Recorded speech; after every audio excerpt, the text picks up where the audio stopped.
Trigger warning. If you are easily offended by facts, please turn this video off now. If you are not easily offended by facts, please continue to watch this video and try to gain some sense of reason why Hillary Clinton wouldn't make a good president, because she's just as evil as Ted Cruz. And please sit back and listen. Doesn't matter if you're a man or woman. If you support Hillary Clinton, please, like I said, if you're allergic and offended by facts, please do not watch this video. But if you are not easily offended by facts and statistics, please sit back and listen to reason. Fact number 1.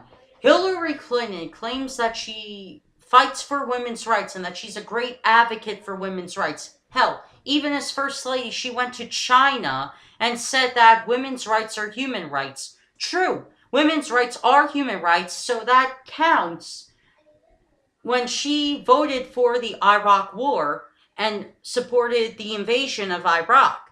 So that killed millions of women, innocent women, and innocent children, innocent girls at that, when the bomb dropped on them. So how is she a good advocate for women's rights if she doesn't consider the lives of Iraqi women human rights?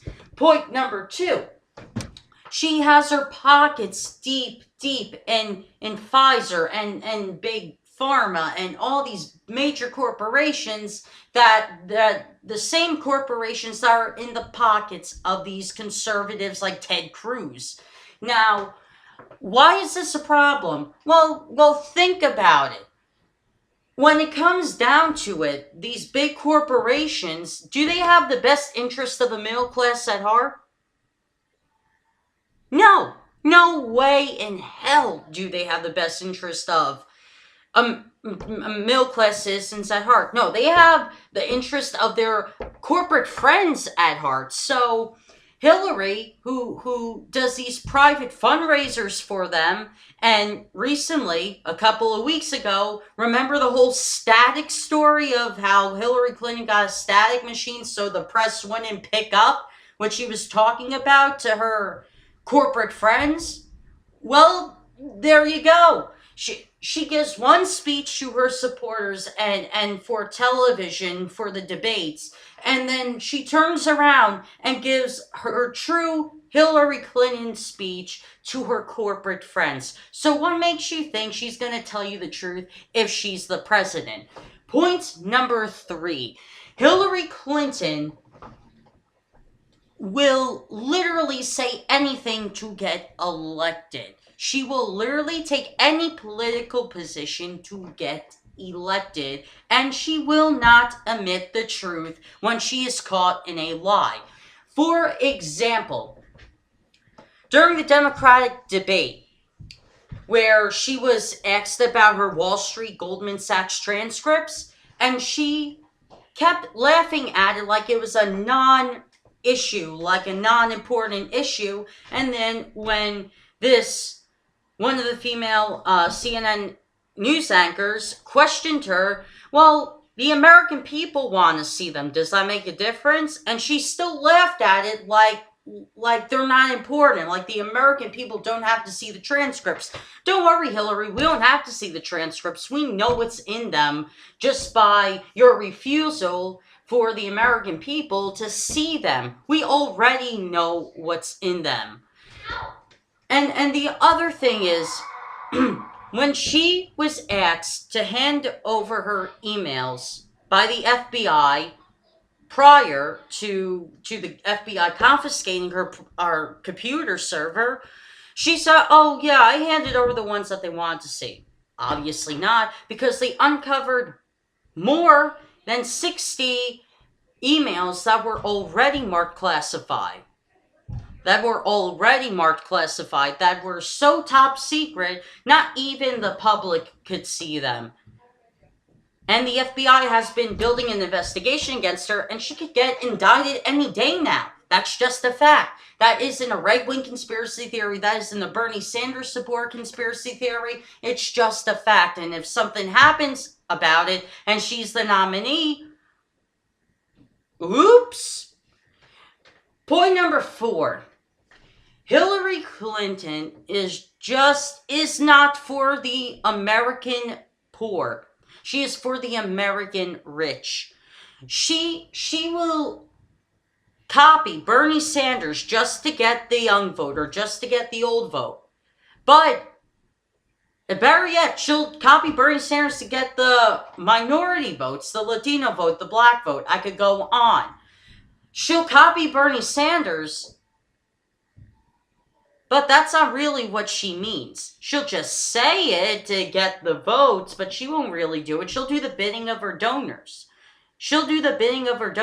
Are you aware that even the New York Times called Hillary Clinton hawkish? More hawkish than her Republican counterparts. She's more hawkish than Kasich and Cruz and Trump. And also her closest friend is David Petraeus. The guy who, okayed the torture, the rectal feeding of these so-called Iraqi terrorists that were just innocent men that were kidnapped from their own country. Yeah. Good president, right? I could go on. So many on policy issues and foreign policy issues and substance issues where Hillary Clinton just is not a good person to be president. Bernie Sanders, great person on substance, great person on foreign policy, 40 plus years of political experience. He knows what he's doing. Hillary Clinton, on the other hand, doesn't really know. She'll go wherever the political wind takes her. Finally, point number 5. I know I'm going to repeat this again, but she'll go wherever the political wind takes her. For example, from the 1990s to 2013, she was so dead against gay marriage. She thought gay marriage was a sin and an abomination, and that there should only be a sanctity of marriage between a man and a woman because the Bible says so. And only in 2013 she came out in favor for gay marriage because all Democrats were coming out in favor of gay marriage. Which Democrat was always in favor of gay marriage since the 1980s when the AIDS crisis hit this country? Bernie Sanders. Who's better on substance? Who's better on domestic policy? Bernie Sanders. Who has poor judgment? Hillary Clinton. If she, like I said, I'll repeat myself again, if she truly thinks that women's rights are human rights, how come she didn't take in the human rights of the Iraqi women who were killed when the bomb was dropped on them in 2003? How come she didn't take those rights into consideration? I don't know. This is just from everything that came out against her this whole election season. And some people really think she'd make a good president. I don't think so. Just my opinion alone. And like I said, a trigger warning, if you watch this whole video and you're offended by the facts, you're offended by the truth, you shouldn't have not watched this video. You're probably going to call me a sexist, you're probably going to call me a chauvinistic pig. Look, I'm not against her because she's a woman. I'm against her because I don't trust her as a politician. She's the typical career politician who gets her money from super PACs, who gets her money from big corporations. It doesn't matter if a politician's a man or a woman. If they get their money from super PACs and big corporations, they're not in favor of us. They're in favor of their corporate friends.